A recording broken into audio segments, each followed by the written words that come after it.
Hi, my name's Helen Callanan, and I am the founder, managing director, and lead educator for Preparing the Way, where we train end of life doulas around Australia and New Zealand. And I'm really thrilled to be here talking with you today. 1, 2, 3,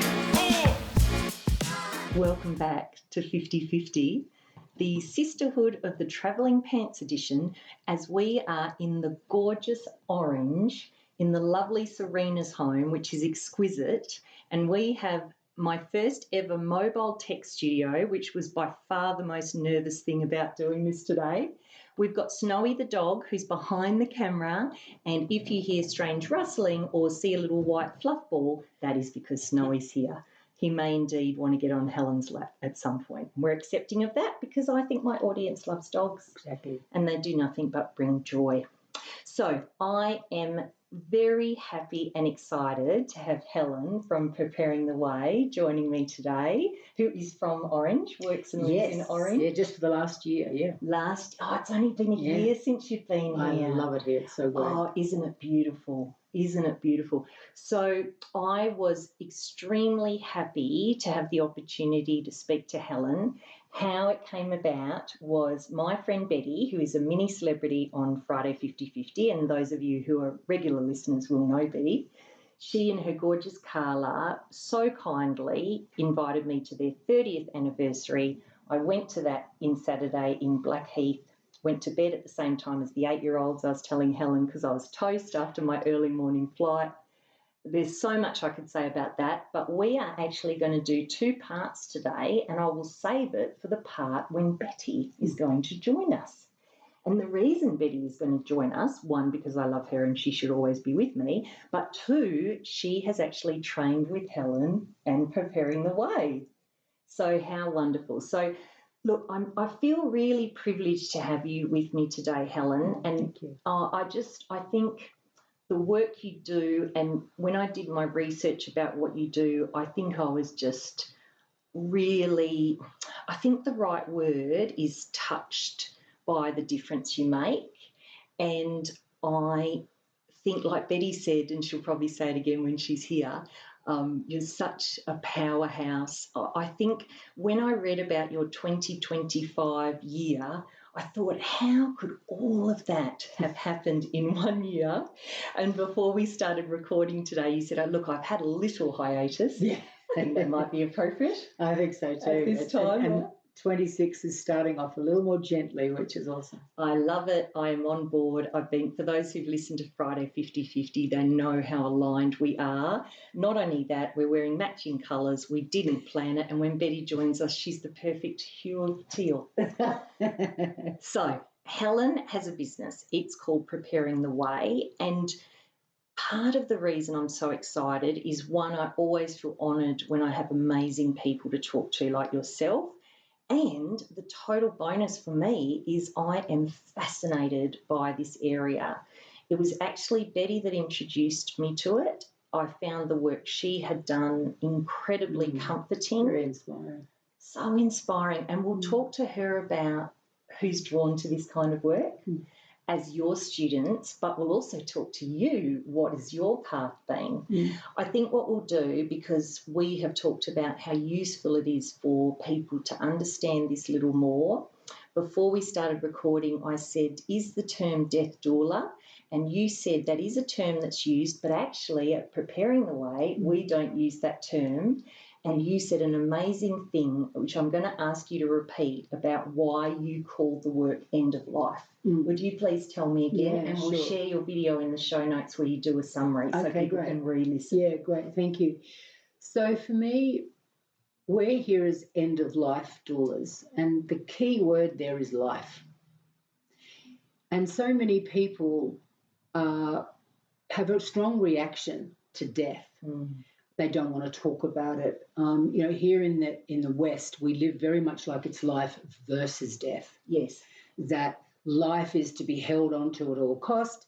Death is to be avoided at all cost. We don't talk about it because you might make it happen. Right. There's a lot of myth about it and all of that. So, whereas if you think about it, a full life has 2 parts to it. It has a beginning, well, actually 3, a beginning, a middle and an end. So there's birth, the opposite of birth is death, and birth and death are two parts of the whole of one life. So getting back to why we use end-of-life doula and end-of-life training rather than death is because if you think about it, death is actually a breath out that is not followed by a breath in. It's one breath. It's one moment, a powerful moment, a poignant moment, a life-changing moment. But it's a moment. There's so much life leading up to that and so much life that needs to be cared for after that. Yeah, I really loved when you said that. I have never thought it before. Speaking of birth, my sister really helped me when I was very worried about how I was going to give birth to my one and only son, and she had already had 2 children some years prior. And she said, Tamara, the birth is the marriage and the life is the birth is the wedding and the life is the marriage. Wow. And when you say to me it's one breath in, not followed by a breath out. Other way. It's a breath out, not followed by a breath in. Yeah. Geez, that's so funny. I've got both things back to front. There's something both. That should not be a particularly big surprise, but when you say that, it actually changes the whole mythology for me around death. Because I never thought about it like, I thought about it like. Right, yeah. And see, and I think that's where people get trapped. Yeah. Because one of the things, and I tell this story in my training, and it was my first experience of death up close and personal in my life. And it was my darling friend Bruce. And I met Bruce, I was a teenager, and I was working late teens, albeit.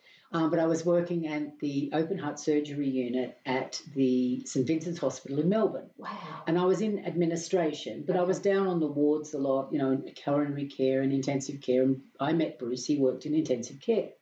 Anyway, we spent a lot of time together. We ended up sharing houses together. We were really good mates and in Melbourne. And Bruce, as many beautiful young men did then, contracted HIV, which back then was a death sentence, right? It's no longer is, thank God. So fast forward into Bruce's, illness trajectory. It had transformed to AIDS. And so I was by now living in Queensland. And I rang him up this day and he was very... just sounded different. I'm like, I said, how about I try and get a week off work and I'll come and see you? Yes. So I did that. And honestly, when I got there, Tam, I was so shocked and terrified because it was like, who are you and what have you done with my friend Bruce? Oh. He looked so different. He could hardly get out of bed. It turned out it was only a month before he died, but we didn't, that's how sick he was, but we didn't realise that, of course, right? The point I'm making here is that I sat on the end of his bed one day and I was massaging his feet because that helped the pain in his head. Okay. And so I'm massaging his feet and I'm crying. And he looks down the bed at me and he goes, what's up with you? And I decided I'd be very brave and I would tell him the truth. And I said, well, I'm really sad. You're dying. You're my bestie. I can't do anything about it. I'm sad. Well, he arced up and he very defiantly looks down the bed at me and he says, I'm going to swear. Can I swear? Of course. Okay. He looked down the bed at me and he said, get over it. He said, cut that shit out. He said, I'm not dead until I've breathed my last breath. Until then, I'm alive, so get over it. And honestly, Tam, it was like someone threw a bucket of cold water over me. But I want you to really listen and your listeners to get this. This was life-changing for me because he was right. I was relating to him as dying, which was a very invalidating context. Do you get that? I do. Whereas it taught me so much. So now I think part of the thing that has me be effective as a doula and has doulas be effective is that I relate to people now as you are living with your illness, yes, or you're living with advancing in age, you're living with it right up until that last breath. Oh, yes. Does that make sense? And you know what I get from what you're saying, that with, as we said before we interviewed today, I'm going to come at you handily, actually, for the audience as someone that doesn't know about this, right? But when you just said that, I think you said the term invalidating. And actually what I got when you said, I'm still alive, I thought people must be erased by their loved ones before they're gone, because they're not looking at them as any more available. They're already pre-grieving and treating them as if they're dead. And of course, if you've got any time left, if you're someone that's loved life, you don't want to be dead till you're dead. Right, exactly. And whatever that next adventure might be. Right, yeah, exactly. So it really makes sense. Geez, he was a pivotal moment. He changed my life, and that was a slap across the back of the hand. Yes. And it was deserved, because guess what? The other thing was, those tears were for me. Yes, they weren't for him. And that's fine. It was sad, and I was sad, and grief is normal. And what you just said then, grief is a very real part of the approach to end of life, to that last breath. But I think one of the things about when we shift our context and we relate to people as living with their illness rather than dying from it, we're giving people back what we call it, preparing the way, the 3 C's. What is it? Choice, capacity, and control. Oh, yeah. Right? Because here's the thing. Bruce was heading towards the end of his life. Yes, you could use the word dying. He was. However, the way I was relating to him was like it was already done. Yeah. Right? And he asked me while I was there, don't tell it. There were certain people he asked me not to tell what was happening, how sick he was, and which was really hard. Yes. But that was his choice. Right? And I could either honour his choice or I could dishonour it. If I was relating to him as dying from his illness, because I was in a particular position about that, I had particular feelings about that, I wanted to reach out and tell those people. Yes. But when I related to him as living with his illness, still having choice, capacity and control, it changed how I responded. Does that make sense? Absolutely, it does. It totally, like I said before, relating to the person as if they've already gone erases them.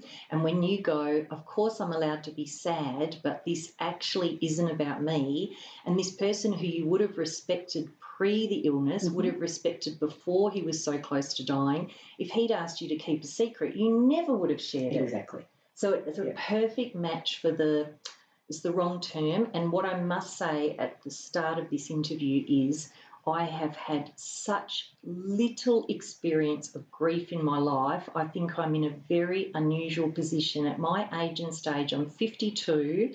I have lost a couple of very beautiful people in my life, but no close family and no close friends. And I feel both incredibly grateful and incredibly frightened as to what's to come, because I watch people grieving and I think, I don't want to do that. And, of course, I will be, God willing, if I don't go first. So that'll be one of my questions for you and for Betty around when someone chooses to be an end-of-life doula. Are they, it's a funny term, but are they at least experienced in grief, if not a somewhat expert at grief? But I've said it, but we'll save it for that conversation. Sure. So you're there. He says, I'm not dead yet. I like Bruce straight away. Yeah. And so it was a life-changing moment for you. What I assume there was a long lead from there till this moment. Yeah, absolutely.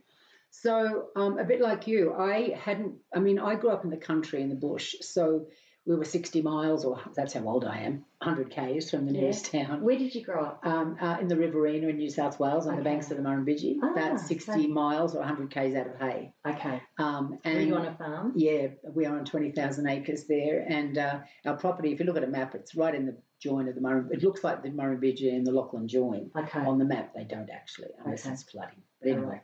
We won't tell anyone that. So in Western Australia, it's all sheep and wheat. What was yours? We had sheep, cattle, and we also bred some Australian stock horses as well. Yeah. Okay. Yeah. All right. And so death wasn't a new thing to me. You know, we had animals that died and we had animals that were killed, and so I understood it from that perspective. I didn't have a lot of experience of death in my family or up close then. Where all that started was after all my years in hospitals, and then I went through hospitality, but then eventually I took a left turn. I discovered Vipassana meditation, and I was really starting to, I guess, seek, for a deeper response to things. And I'm so thrilled to discover Buddhist teaching and the wisdom of the East really turned a path for me majorly. So I ended up took a total left turn in life, and I did a 3-year degree in Chinese medicine and acupuncture. Come on. Yeah, I did. And so during that time, it was 3 years full time. I was living on the Gold Coast at the time, and I was doing body work, therapeutic and remedial massage and body work to put myself through college. Oh, wow. And I became a bit of a seminar junkie in those days, and I went and did every sort of workshop you could get, crystals and rainbows and breath work and all of that stuff, right? All of that lovely juicy How long business. ago are we now? Oh, we're a long time ago. Okay. We're 85. I finished my degree in 87. So you're relatively, in Australia at least, if I think about my auntie who was doing such things at that time, certainly in Perth, and we're a little bit far-flung, but she was very unusual as a Westerner. Was it new? Was there a lot of people who were doing what you were doing, or was it unusual? It was, I can remember my partner and I at the time, we used to sit and talk about Buddhism, read Buddhism books and study the wisdom and all that, and we're like, we didn't have anyone else to talk to about it. And then we met another couple, and so we were seeing each other all the time. and then, but you know what? Interestingly, when I moved into that world and started to study it and explore it, there was a heap of people out there. And what we commented on was our whole circle changed to people who were seeking, who were interested in healing, who were interested in making a difference, right? So during that time, that when I was doing the degree and I became a bit of a seminar junkie, one of the seminars I took was Reiki. And Reiki is a hands-on form of healing for people who may not have heard about it. Yes. And when I first did Reiki in 1985, people were like, you did what? Right, a bit like Doula. You're a what? Whereas now, everyone's like, oh, yeah, Reiki. I've done Reiki, or my mum's done Reiki, or I've had Reiki. Same with Doula now. Doula now, 12 years since I started preparing the way, Doula, people are like, oh, yeah, I've heard of them. I've heard of birth laws. It's more prevalent now. There's still people who haven't, but that's why it's so great to have the opportunity to talk with you. So anyway, getting back on point, when I did Reiki, that was where the lights flashed and the bells rang for me. I finished my degree, but if you've ever had acupuncture and Chinese medicine, it's an art. And I, at best, was a baby junior novice. Okay. Right? So I made the choice to, and also the other thing I noticed was the people that were coming to me for Reiki was the people who didn't need to keep coming back. There was a healing happening on a deeper level, and I never knew what was going to unfold. It could have been physical, mental, emotional, spiritual.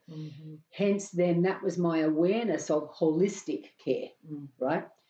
Now, then I decided, right, I'm going to give away all my modalities and focus, and I'm going to become a professional Reiki practitioner because that was my love place. Right. So I was doing 40, 50 hours of Reiki a week, and that's where, and I was by now living in Brisbane, and that's where I started working with people who were very ill, terminally ill and dying. And so I was there, and it was Reiki that got me in there. I'd never heard the word doula, didn't know anything about that. But I started to sit at people's bedsides in hospital while they were having, their family were vigiling with them towards the end of life. Reiki, I was there doing Reiki, right? So I'm there and I'm listening to these conversations and I'm providing that support and I'm holding someone while they're grieving. And because I worked in the hospital system, even in administration, I was able to be the liaison between the doctors and the nurses and their family because I understood what the hell I was saying. Right. You had the perfect background. Right, yeah. And so then someone would say, well, we want to take mum home to die. And I go, well, I know where we can hire a hospital bed. I can help you do that. So I started doing the work of Doula, what I now consider the work of Doula and what I train. Yes. I started doing it organically. Okay. And here's the key to this work is if you think about it, All I was ever doing was responding to the need in front of me in the moment. What is the need here now? Is it peace for the soul as this person's getting ready? Are they anxious because they're approaching end of life? Is it that the family needs some communication support to help understand where each other's at? Is it that there's grief here? Is it there a practical need? Is there a communication between the medical and the nursing? Does this person need to understand what's going to happen to them as they die, what that experience, because some people are frightened of it. Why? Because they don't know about it. We're often frightened of what we don't know about, right? So to me, I started doing this work. I didn't call myself a doula. I was just doing my thing, just responding to what was in front of me in the moment. And that to me is the crux of doula right there, responding to the need. And it might be emotional, physical, practical. It might be spiritual, cultural, relational, navigating the medical and healthcare system. Whatever it is, what is the need here and how can I respond? Yeah, and what I get a couple of things from that. So the first question I have is, do you think you always had a capacity to be with people, whatever their state? Do you think that developed through your time as a Reiki practitioner? Was it the combo of the two? And how were you able to be with people in these types of moments? I think several things contributed. I think to growing up in the bush. I think because there's a lot of silence out there and there's a lot of stillness. I think also I was living away from home from when I was 7, so at boarding. I was going to say, were you a boarder? Yeah, boarding in private home, but also then at boarding school in Melbourne. So I had to learn to be very emotionally independent, very young. Wouldn't recommend it. Yes. But, anyway, that's a whole nother. We do 3 podcasts about that one. Anyway, and I'll get my husband to join the 3rd because he boarded from mine. Okay, so, there we go. And so I boarded, so I emotionally dependent. But then I think also the other thing was definitely being a Reiki practitioner, meditation. Doing a lot of, while I was doing my seminar junkie days, I was doing a lot of transformational work myself. So I was doing a lot of breath work. I was having a lot of counseling. I was learning a lot of counseling. I was having a lot of acupuncture. I was healing. I was learning and growing and evolving. And so I was, and the thing is about drawing, and I say this in every class now, and I'm sure Betty will back me up when we do our session with her. I say to everyone, like this role isn't rocket science, right? This role, you don't have to know everything, because how can you anyway, to be frank? Yes. But it's about being present. It's about responding to what's in front of you. Yes. And I am really good. What makes me such a good doula is I'm really good at going, gee, what a great question. I don't know, but I do know where to go find out the answer. Yes. I don't need to know everything. Yes. I need to know where can I go to get support and find out the answers if I don't know them. And I know that. And I've got those resources. It's very interesting, that last thing you said, because I think it's a very unusual skill to be able to be with someone, respond, manage one's own anxiety, looking good, ego. I will talk about it with Betty, but I think there is a particular person who'd be right for this kind of work.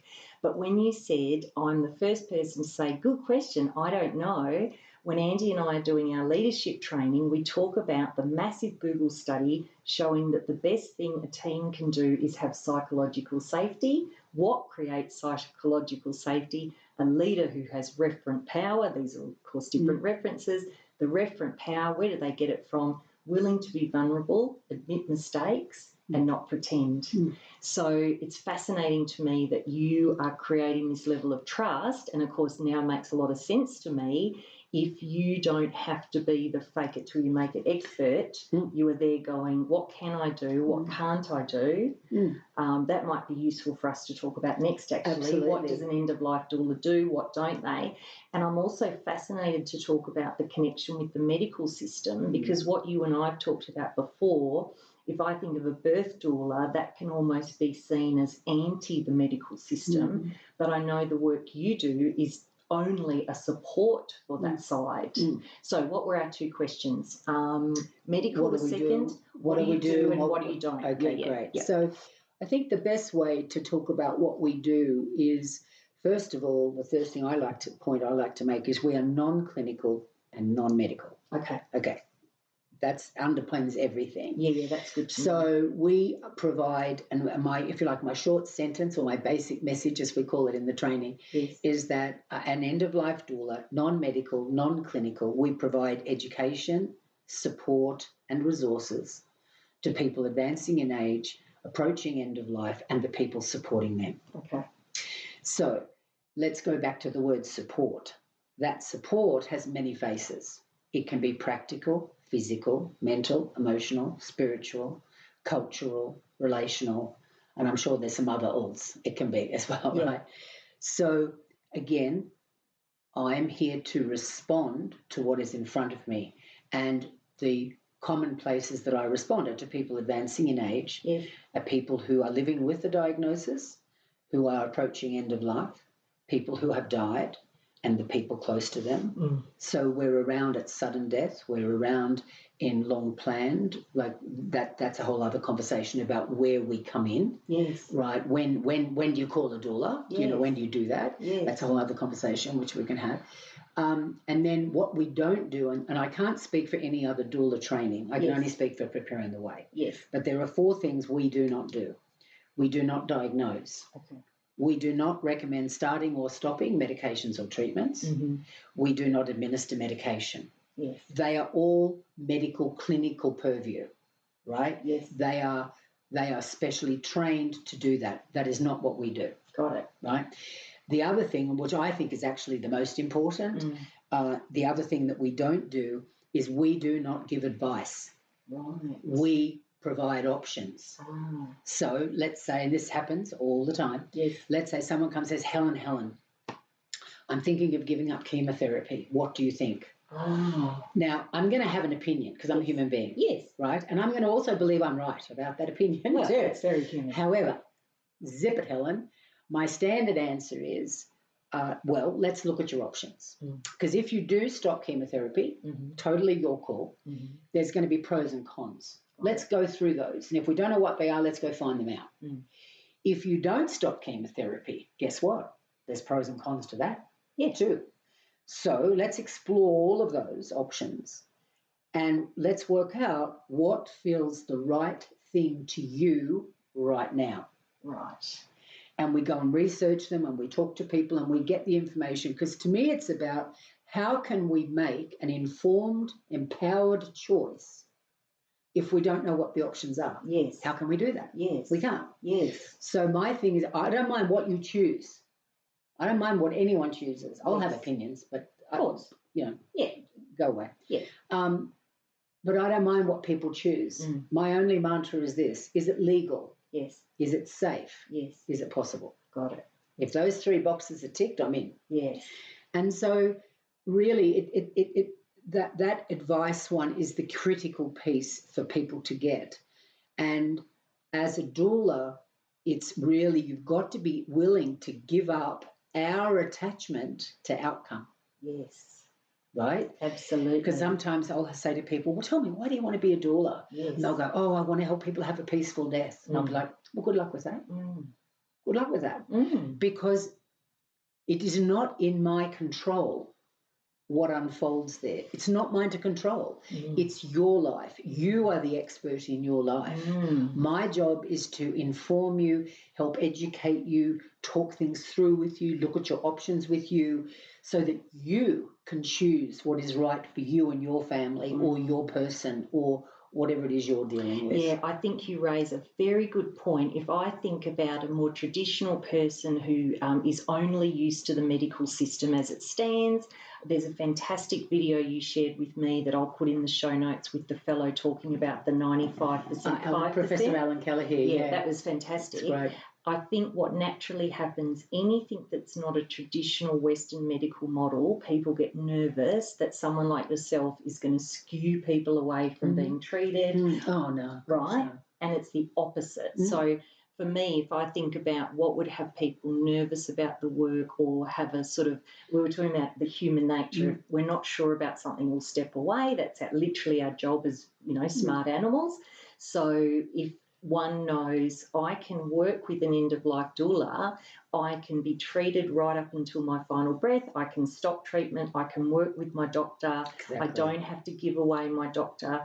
I think with a word, I was saying to you earlier, I think the word doula also, whilst I learnt from your work, doesn't it mean a person that works as service? What's the Greek definition of doula? Well, it used to be sort of slave or servant, but we've updated it. Got it. To person of service. Okay, lovely. And so if I look at the birth end of the spectrum and having had my one child, one could easily argue that perhaps some doulas in that role will actually skew against medical intervention. So whilst the word is the same, we're at literally the opposite end of life and also a very different role. And like you said, a birth doula will have a medical element. You don't do that. So if I think about the most... Can I just clarify something there? Yes, please. So a birth doula may work in a birthing suite. Yes. And may have an understanding, but it's the midwife that has the medical element. Got it. Right? They are part of the medical system. Got it. And back in the day when birth doulas first started, midwives and hospitals were like anti. Yes. Right? Today, midwives are encouraging birth doulas because they're providing that support, education and resource. Right? But their trajectory is pretty measured. Right? It's somewhere between 10 months and, whatever, unless they're helping afterwards, whereas end of life can be a whole bunch longer. It can. So it's still non-medical. Yes. It's important. So that is so perfect. You know what's so perfect about that? My misunderstanding about birth doulas was literally live what might happen with an end-of-life doula. Right, there you go, right. Because I said they're medical and you said, no, they're not. I'm like, aren't they? Yeah, right. And because of my ways and what I've understood and my fears and all the rest, it's so funny because I would say I've been much more comfortable with the concept of what you do than what a birth doula would do. But I obviously had a misunderstanding about that side as well. So you must have that all the time. So let's imagine your most stuffy medical professional or medical organisation preparing the way for those people who are interested in this topic and want to have a look at the website. Couldn't be more professional, couldn't be making bigger strides, couldn't be better at educating the public as well as the end-of-life doulas. But have you still got a level of the old medical profession going, excuse me, Helen? I don't think so. It's changing. Okay. It really is changing. And there's a number of reasons for that. There's a lot of lobbying going on. There's a lot of need in community right now that's not getting addressed. There's a lot of gaps in our conventional care system. Yes. At preparing the way, one of the things I identified, and if you think about what Professor Helen Callanan said in that video that you're going to put in the show notes, one of the things he said there is that doulas are also about very public health concepts like early intervention, harm reduction, promoting health and well-being. So, and there needs to be a professional body because it's an unregulated industry, right? So a few things. That's why at Preparing the Way, we invested an enormous amount of time and energy and money into creating the world's first and only Certificate 4 qualification in end-of-life doula services. Oh, wow. So 18 months it takes, 15 units. And that was to put it on the map. There is a credible qualification that a person can do. Or you can do 4 units of that, or you've got our non-accredited training. But the other point about that was also partly why Preparing the Way was very instrumental. I've only just resigned as chair at the end of last year. We were very instrumental in creating the peak body called HELD, Holistic End of Life and Death Care Australia.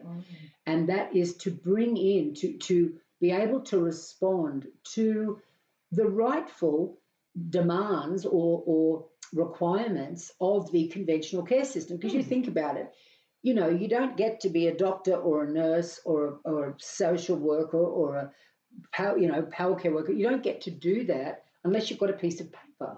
You get trained in all of that. So to me, and here's the hard reality, 80% of people die in hospital or aged care. So just over 50 in hospital, just over 30 in aged care, and a small amount of others. And here's some other stats. Over somewhere between 70 and 80% of people say they want to die at home. Yes. 14% get to, right? Now, of course, the baby boomers, my hands up, I'm one. Yes. You're not. So I and all of my cohort, we're all about to become your problem. Yes. Because there's a wave of aging, dying, death, and grieving coming, the likes of which has never been seen. True. So hence the government now creating the supported home program. Right, yes. Which is allowing people a $25,000 grant, which is paid to a care provider, not to the person, not to the family. Yes. To be able to, but they have to be within 3 months of death. There's quite a number of parameters. To support a person to have the services they need to die at home. Okay. But doulas are not a recognised provider as part of that at this time. So we're lobbying the government about that, right? Because it's an education piece. The resistance we get is simply lack of education. Yes. And people being, which I think is natural and understandable, it's palliative care or other specialists and the medical conventional care system being like, well, hang on a minute, we've got to be responsible for our people. They've got duty of care. Who are you and what are you doing? Are you placing my person at risk?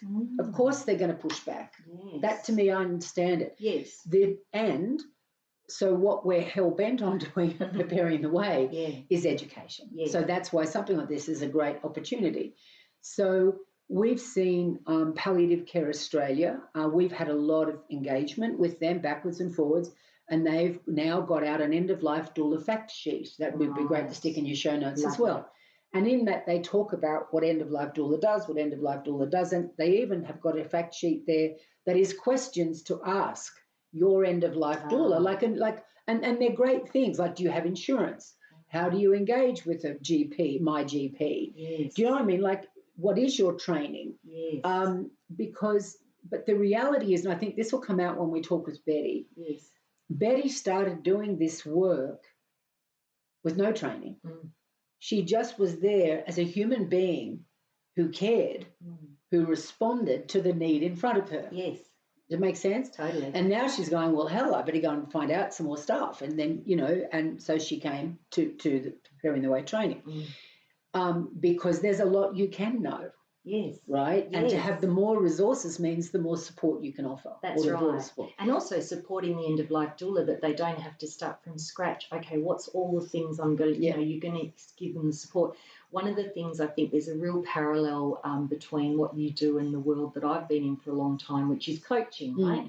So if you look at coaching, 100%. right, there's, as people joke about, but not happily, you can put out your shingle and say, I'm a coach, right? And because of that, not unlike yourself, I went to university and did a graduate diploma because I thought, how can I say to people, I've learned, I really care, I'm ethical. And the feeling that I get from meeting you, looking at your website, looking at what 2025 was like for you, creating that certificate, and honestly, my heart went out to you. Was it literally you creating those units in the certification? So we have, of the 15, 4 of them are what we call enterprise units, which are brand new from scratch. And it's our doula work, but also we work very closely in collaboration with Natural Grace Holistic Funeral Directors. And they are masters at holistic, end-of-life, after-death and funeral care. And so the 2 of the units are around their work, right? So then the other 11 units are from other current units in the training and care, community care training packages. But what we did was we contextualised them all to doula. We took them out of the medical model and contextualised them to doula. Yeah, wonderful.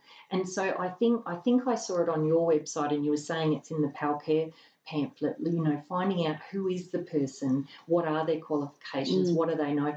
I don't know what you think of this, but for me it's very important to connect with the person, and actually if you've got enough age and stage, often your instinct will be pretty good, right? Absolutely. Yeah, Absolutely. I know there's a sort of, you would definitely want to check their professionalism, their quals, but I also think even if they had all that and you felt like, no, then that's right. And you know what? And there's people that I've met with particular situations that have come and asked me, will I be their doula? And just there's something that doesn't mesh, or I think, oh, you know what, who'd be great for them? There's a particular need, or I'm not feeling, or I know my book is too full. Yes. Do you know what I'm saying? Yes. So it's not about saying yes to everybody. I think I recommend people talk to doulas and find where's the instinctive trust there. And I want to just bring that back, if I may, to the issue with palliative care and the conventional medical care system, that we're seeing so much change. And the big point I really want to get across, and that we continually talk about, is that remember, we're non-medical, non-clinical. We are about collaborative work with them. Yes. Right? So we're about working alongside them. Yes. And actually bridging care, bridging the gaps in care. Because if you think about it, most people, as they're approaching the end of their life, through age or illness, 99% of people, and I'm making that stat up, but most people need palliative care of some type. Now, palliative care you can have in a hospital, in a pal care unit. You can also often have palliative care in your home, community-based, if your postcode allows you to have that. Like, think out here regionally, right? There's places out here you can't get palliative care. Oh, right, because and also even in some big cities, some councils have extensive palliative care, and some councils it's pretty on the thin side. Oh. So it really is about how can we all work together to support people at end of life and the people supporting them. Yes. That's my frame. To doctors, to palliative care specialists, to allied health. Yes. I deeply respect the work they do. Yes. I can't do my job as a doula properly without them. That's right. Right? They are a part of the pie. But the other big point is death is not a medical event. Death is a personal, individual, family, cultural, spiritual event. Medicine is a part of it. Yes. It's not the whole pie. Yes. And that's the key. Yes. Geez, it's so hard to say anything else after that. I feel like that's so perfect in terms of understanding. I suppose all I would say about what you've just said is that the teamwork element and the togetherness, actually your whole intention is to support palliative care workers who would have enormous stresses and strains, be running around all over the place, no doubt, under-resourced, under everything that we know everything is. You're absolutely right about the baby boomers coming through. Like, we're going to have an enormous amount of people die in the next few years, right? Yeah. And the statistics are mind-blowing. Oh, it's actually a little bit scary. It's a lot scary, actually. For me, I'm like, holy cow. But at least I'm one of them. I'm going to go. Where are my doulas? I want doulas. and I'm like, quickly stick my head in the sand. We're all going to live forever. Yeah. Speaking of which, we with my family and with my husband's family, and I'll be careful how I say this out of confidentiality. Of course. I don't know whether it might have even been hearing about the work Betty was doing. I don't think you and I had connected when I started to think about this, but I've started to approach both sides of the family with, can you please tell me what you would like? And now this will be part of that, and I'll talk to my family about it. What would you like when it comes to the end of your life, your funeral, your celebration? And based on what you were saying, the reaction was a little different between different people around whether they felt okay to talk about that. Some people were actually very enthusiastic, and we came up with really fantastic ideas and actually had a very nice time. Others were more reluctant and a bit shocked that I'd asked, but I was still grateful that I got some information because, of course, all I care about is that they get what they want. There's so much more I could ask you about. I was reading on your website, or it might have been a connected website. I'd never thought of this, the risk of direct cremation and a lack of ability to mourn properly. I think about voluntary dying. I think we might have another conversation up our sleeves, Helen. I think happy to, yeah. Do you know one of my big things, personal thing, is what I need to understand selfishly really, but I think it would be useful for people to hear about, and we will save it for another conversation, is when I think about dying for myself and what I prefer, or having someone I love die, one of the things that I can't really understand very well in our society is how quickly the body is taken away. And this will be a ludicrous example, and I'm really sorry to those who are listening who've lost a human being, but the reason it came up for me so strongly is when we were in COVID, we did that thing that everyone did, and we got chickens. We had 3 chickens, and I got high lines, which are the same as Isaac Browns because they do a lot of eggs, but not knowing they die very young. Right. So within 4 years, we'd lost all 3 of them over a period of time. And I was much more sad than I thought I would be, and I was crying in the vets, and this poor young uni student was in there going, wow, this woman's really losing it over this chicken. Why am I telling this story? I took the chicken home, and we had to dig a hole. My husband wasn't available, so I put it in the fridge in the garage.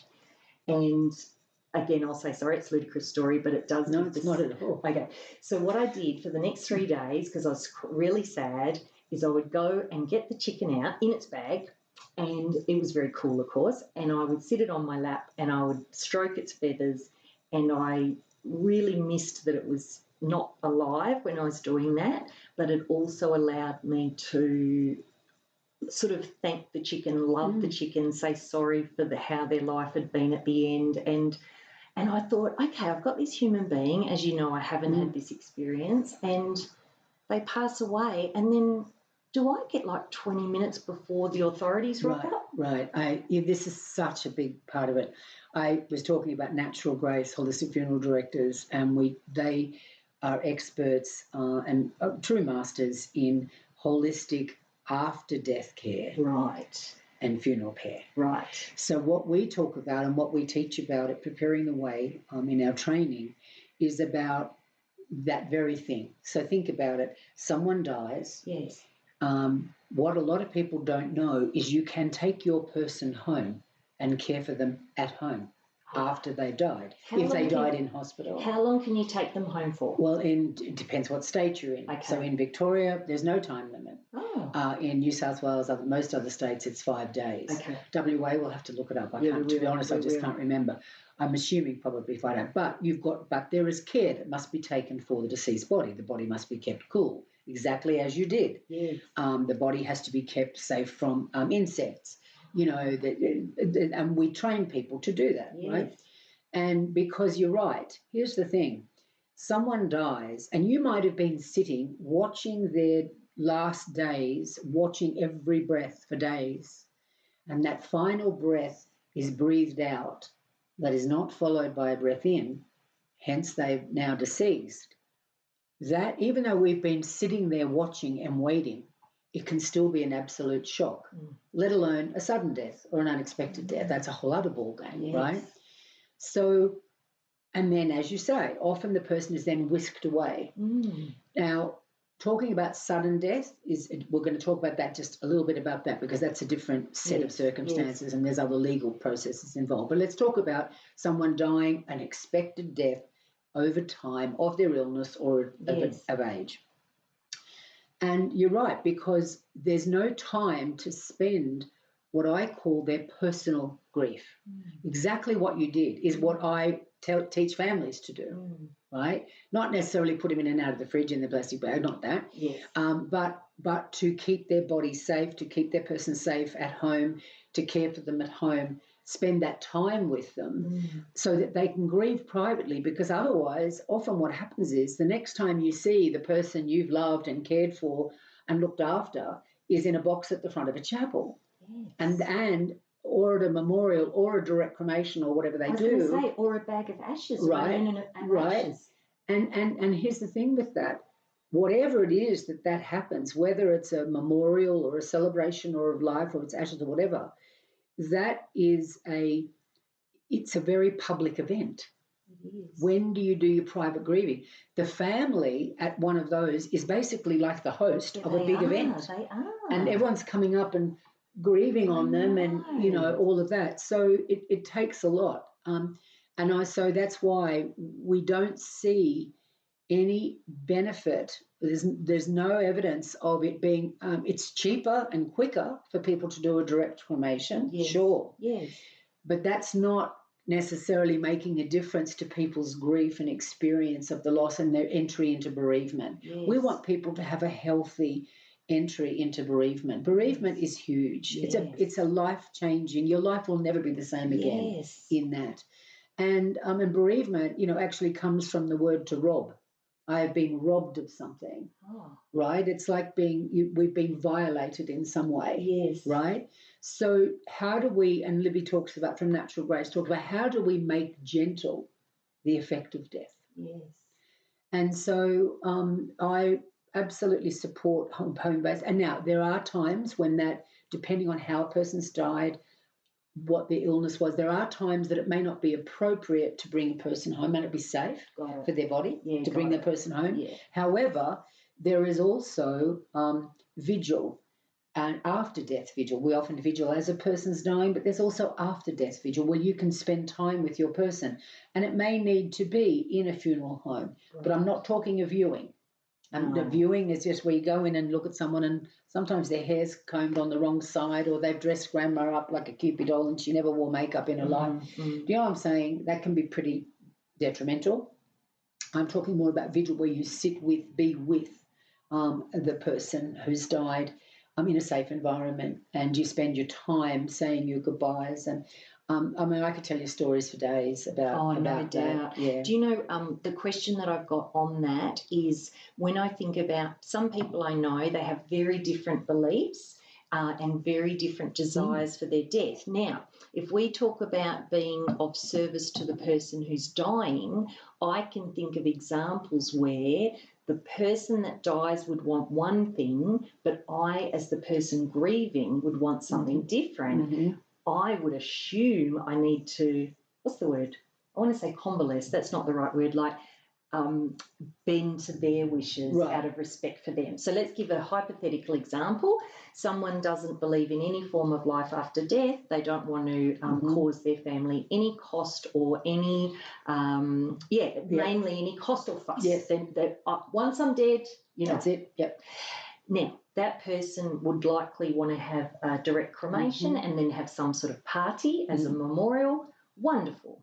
But this part for me circumvents the thing we're talking about where the person that's grieving, if that's not a match, I still think I have to do what they want. So is that part of life? Is that just like, I would have you home for a while, but if you don't want to, I need to respect that and perhaps work with someone like yourself or your people you train in this is what they want, this is what I want. Can you support me through what I can't get? Yeah, exactly. And the other thing too is about one of the things when someone says to me and people say, I don't want a funeral, I don't want any fuss. That's right. Just, and that exact voice. It, right, exactly. Yeah. And I'll go, great, that's your right, no problem. So tell me about what is it? What's your experience with funerals? Because I want to find out, what are you actually saying no to? Yes. Are you saying no to an experience you had as a child where you went to a church and everyone was dressed in black and it was really horrible and the priest went on and said the wrong person's name, which I've seen. Oh, yes. Are you saying no to a funeral? Hey, Snowy. Are you saying no to a funeral based on experience? Yeah. Or something you've heard? What is your no? And you're welcome to have a no. Yes.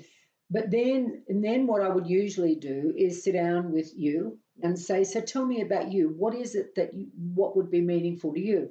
If there's open room, I would have a conversation with the both of you. Yes. Why don't you explain what your view is? Why don't you explain what your view is? Is there somewhere we can meet in the middle? Yeah. But the other thing too that I've seen is where people go, I don't want any fuss, just I want to get cremated, do it straight away, is that's great. then I would work with you. What do you need? What are your emotional needs? What are the needs of your family or the people close?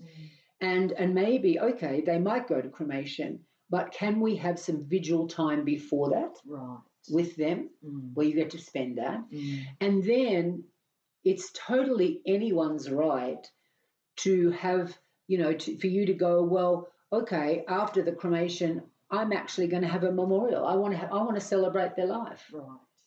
Do you get what I'm saying? So, because it's important, the emotional and holistic well-being of everybody. Yes. Right. And you know what I get from what you're saying? People listening to this, even if they don't engage, and of course for me it's a no-brainer now. I'm like, I'm in. But say for some reason they don't engage with the idea of an end-of-life doula, it still gives a lot of information around, I think, having these conversations, having the conversation, what would you like? Having conversations with, for a lot of us, our parents around, if you can be at home, would you like to be? Are you more comfortable in hospital or care? Because that's true too. Some people are like, I don't want you to have to take care of me. Right. I don't want my daughter wiping my bottom. Right. I don't want, like that. Like that. Right. And even though the daughter might be like, yeah, but I want to take care of you at home. So it's really about listening to both and trying to find a middle way. Yeah. Do you know? And having I think the thing I said to you, and I'll mention it again when we chat with Betty, when she first told me about helping people, I felt so comforted by the idea. I felt like I was the person being helped. Like something about it softened my view of this experience and what was possible. And it, what made me so sad, and I was saying to you before we started talking, I think so many people's end of life would be so lonely, so cold. The people who were grieving them would have this experience of just fear and stress and grief and just no softness, and the thought of having someone like yourself or someone like Betty, and I go, oh, I've got my person who's going to help me, my family, my parent, or whoever it might be. It's such a wonderful thing that, if Betty hadn't told me, I wouldn't have known it existed. Right. And her introducing me to you and me reading your website, I didn't know you could train in it. Right. So I love the opportunity for us to speak about this because I really get your passion. Is your passion what drives your ability to do all the things you've done and continue to do? Like, do you get worn out, or do you feel like, I've got to keep going? I have times, and then there are times you get pushback. And there are times I'm like, oh, God, But here's the thing, and I say this to our doulas who want to start a business in this, is your vision has to be bigger than your measly self. Your vision has to be bigger than your than your human And my vision is at preparing the way, and I created this and it has not changed, and still something I can see, is a world where all people, and that's capital A, capital L, capital L, all people, empowered with choice at end of life, and all people having access to a doula. And that gets me out of bed. That keeps me going. I can see that world. I can see it. I imagine the cheeky version of it at the office is total world domination by doulas. Perfect. Perfect. But I want to see doulas everywhere. People are scared and confused and grieving and hurting and needing support. I want to see them working with the police. I want to see them working with the ambos. I want to see them working with the fire department. I want to see them in every emergency department. I want to see them working at doctors' rooms and specialists where people are getting diabolical diagnoses and no one's there, and they're on their own. No one's there to support them. I want to see everywhere, every doula everywhere there is suicide. VAD, voluntary assisted dying. People, we're all frail and human. Like one of the things preparing the way is working towards this year. One of my goals this year is what we're calling corporate doula or workplace doula. Oh. Right. So imagine having someone trained on your workforce, on your team, or a couple of them, depending on the size of it, who your staff can go to and go, oh my God, my mum's just got a diagnosis. Oh my God, I just got a diagnosis. Oh my God, I'm looking after aging parents and I've got my kids and I'm trying to keep my job and I've got an autistic child. And do you get what I'm saying? Oh, I so get what you're saying. Right? Because, of course, I've spent 20 years in the corporate world, either in it or next to it. And the thing that breaks my heart every day is the lack of humanity, the lack of care, the lack of safety, I used to literally have a boss who'd say, there's the bin, put your emotions in there as you come in the door. Whoa. And that's so typical to wow. how people are, that the thought of that softness, the thought of that ability to be looked after is so heartwarming, and it's so exciting. I so know why you can get out of bed, because the difference, it's like love is a verb, right? It's like true love. I'm so grateful for what you're doing. Betty doesn't know this. I think I told her I was going to fly over to Perth for one event, but I think I might also ask her to fly for something different.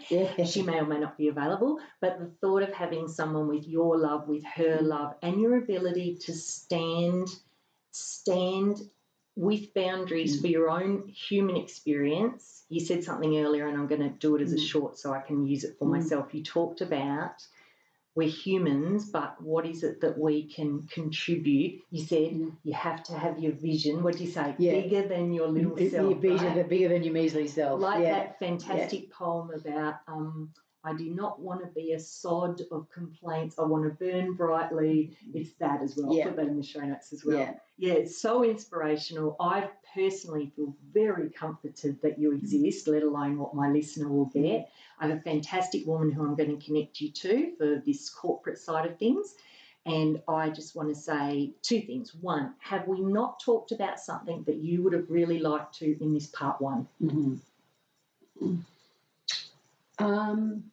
I could talk for days. Oh, well. I know. As could I. I'm really trying to manage us because I'm like, we've got a whole other thing to do. Yeah. And, not that it's coming to mind at the moment. I'm really grateful that we've been able to have such an expanded conversation. Really grateful. Yeah, it's been awesome. Very welcome. I've loved it. I will ask you to come back. It may or may not be on our, remote Riverside.